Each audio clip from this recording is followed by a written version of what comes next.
Assalamualaikum warahmatullahi wabarakatuh. Nama saya Tasya Umratul Maulidiyah Hasanah, NIM saya T2019-1466, kelas PAI A10.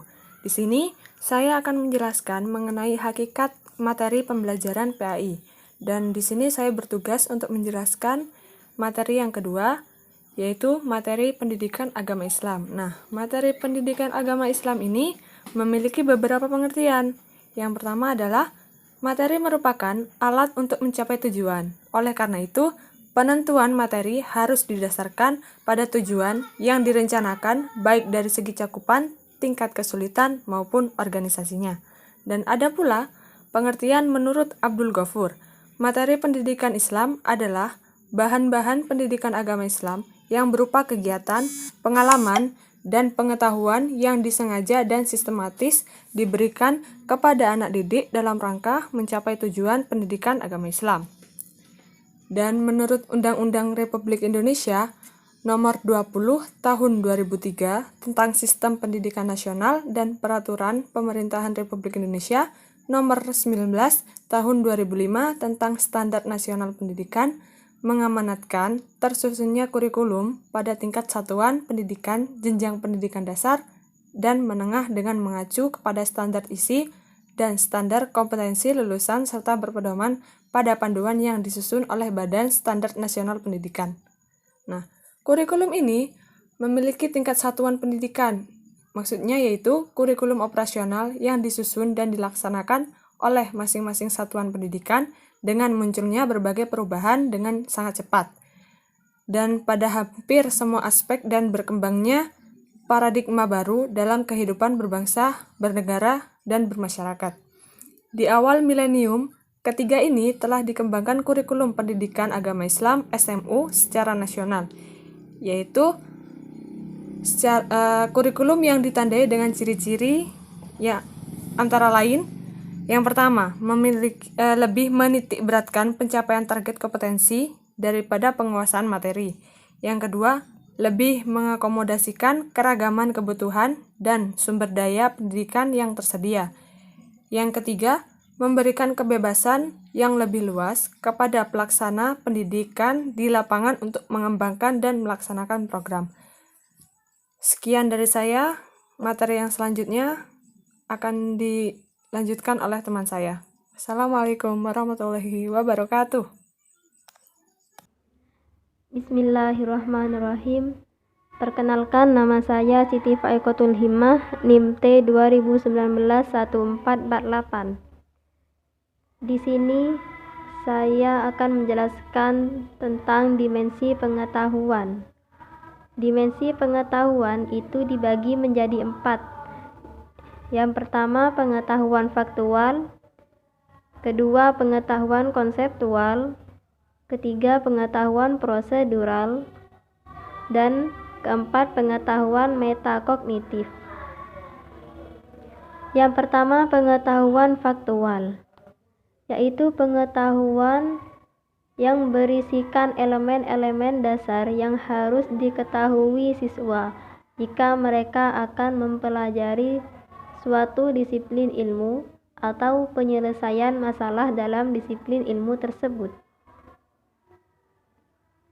Berdasarkan spesifikasinya, pengetahuan faktual dapat disendirikan sebagai elemen atau bit informasi pengetahuan tentang terminologi dan pengetahuan tentang detail-detail dan elemen-elemen yang spesifik. Contoh dari pengetahuan tentang terminologi yaitu seperti pengetahuan tentang kosakata. Ada juga pengetahuan tentang alfabet, misalnya al-asma'u al-husna atau nama-nama yang indah seperti al-alim, al-khabir, as-sami, dan al-basir. Sedangkan pengetahuan tentang detail-detail dan elemen-elemen yang spesifik itu adalah pengetahuan tentang peristiwa, lokasi, orang yang terlibat di dalamnya, tanggal, sumber informasi, dan semacamnya. Contohnya seperti pengetahuan tentang fakta-fakta pokok perihal kebudayaan dan masyarakat tertentu. Misalnya tentang dakwah Nabi Muhammad SAW di Mekah yang terkait dengan turunnya wahyu kedua dalam Quran surah Al-Mudaththir ayat 1-7 yang berisikan tentang Rasulullah mulai berdakwah secara sembunyi-sembunyi. Yang kedua, pengetahuan konseptual. Pengetahuan konseptual terdiri dari 3 subjenis, yaitu pengetahuan tentang klasifikasi dan kategori, pengetahuan tentang prinsip dan generalisasi, dan pengetahuan tentang teori, model, dan struktur. Contoh dari pengetahuan tentang klasifikasi dan kategori adalah pengetahuan tentang berbagai jenis masalah psikologis, pengetahuan tentang bagaimana kalimah, misalnya kata benda, kata kerja, dan kata sifat. Pengetahuan tentang prinsip dan generalisasi, contohnya seperti pengetahuan tentang generalisasi pokok dalam kebudayaan tertentu, misalnya seperti jujur adalah kesesuaian sikap antara perkataan dan perbuatan yang sebenar-benarnya, terkait tema hidup tenang dengan kejujuran, amanah, dan istiqomah. Yang ketiga, pengetahuan tentang teori, model, dan struktur. Contohnya seperti pengetahuan tentang teori gerakan lempeng bumi, pengetahuan tentang model-model genetika, dan pengetahuan mengenai semua struktur MPR, yakni organisasi. Untuk penjelasan tentang dimensi pengetahuan yang nomor 3 dan 4 akan dijelaskan oleh Saudara Laila. Mungkin itu saja yang dapat saya sampaikan. Kurang lebihnya mohon maaf. Wassalamualaikum warahmatullahi wabarakatuh. Assalamualaikum warahmatullahi wabarakatuh. Perkenalkan, nama saya Nur Laila, NIM T2019-1437, kelas PAI A10. Di sini saya perwakilan dari kelompok 5 akan menjelaskan pembahasan yang kedua, yaitu tentang dimensi pengetahuan. Nah, dimensi pengetahuan itu sendiri dibagi menjadi 4 macam, yaitu yang pertama, pengetahuan faktual, yang kedua, pengetahuan konseptual, yang ketiga, pengetahuan prosedural, dan yang keempat, pengetahuan metakognitif. Namun, di sini saya hanya akan menjelaskan tentang pengetahuan prosedural dan pengetahuan metakognitif. Apa sih pengetahuan prosedural itu? Pengetahuan prosedural itu merupakan pengetahuan tentang bagaimana cara melakukan sesuatu atau tentang bagaimana urutan langkah-langkah dalam melakukan sesuatu. Kemudian, pengetahuan prosedural ini mencakup beberapa pengetahuan tentang keterampilan, algoritma, teknik, dan metode.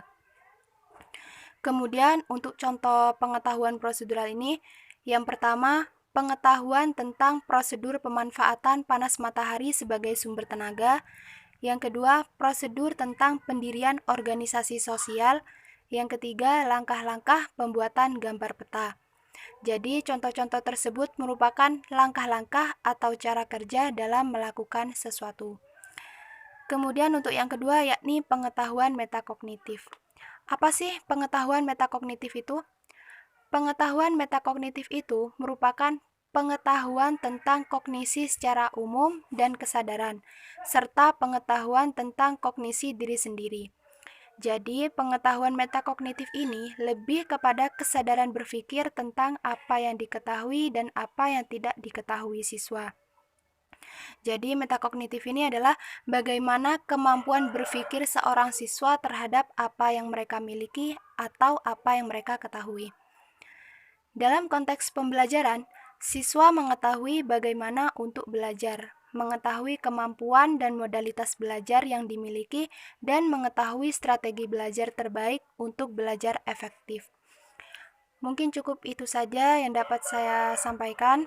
Kurang lebihnya mohon maaf. Wassalamualaikum warahmatullahi wabarakatuh. Assalamualaikum warahmatullahi wabarakatuh. Perkenalkan, nama saya Suli Irawan, NIM 2019-1433, kelas A10 dari kelompok 5. Saya di sini sebagai materi terakhir akan menjelaskan tentang pengorganisasian materi pembelajaran PAI.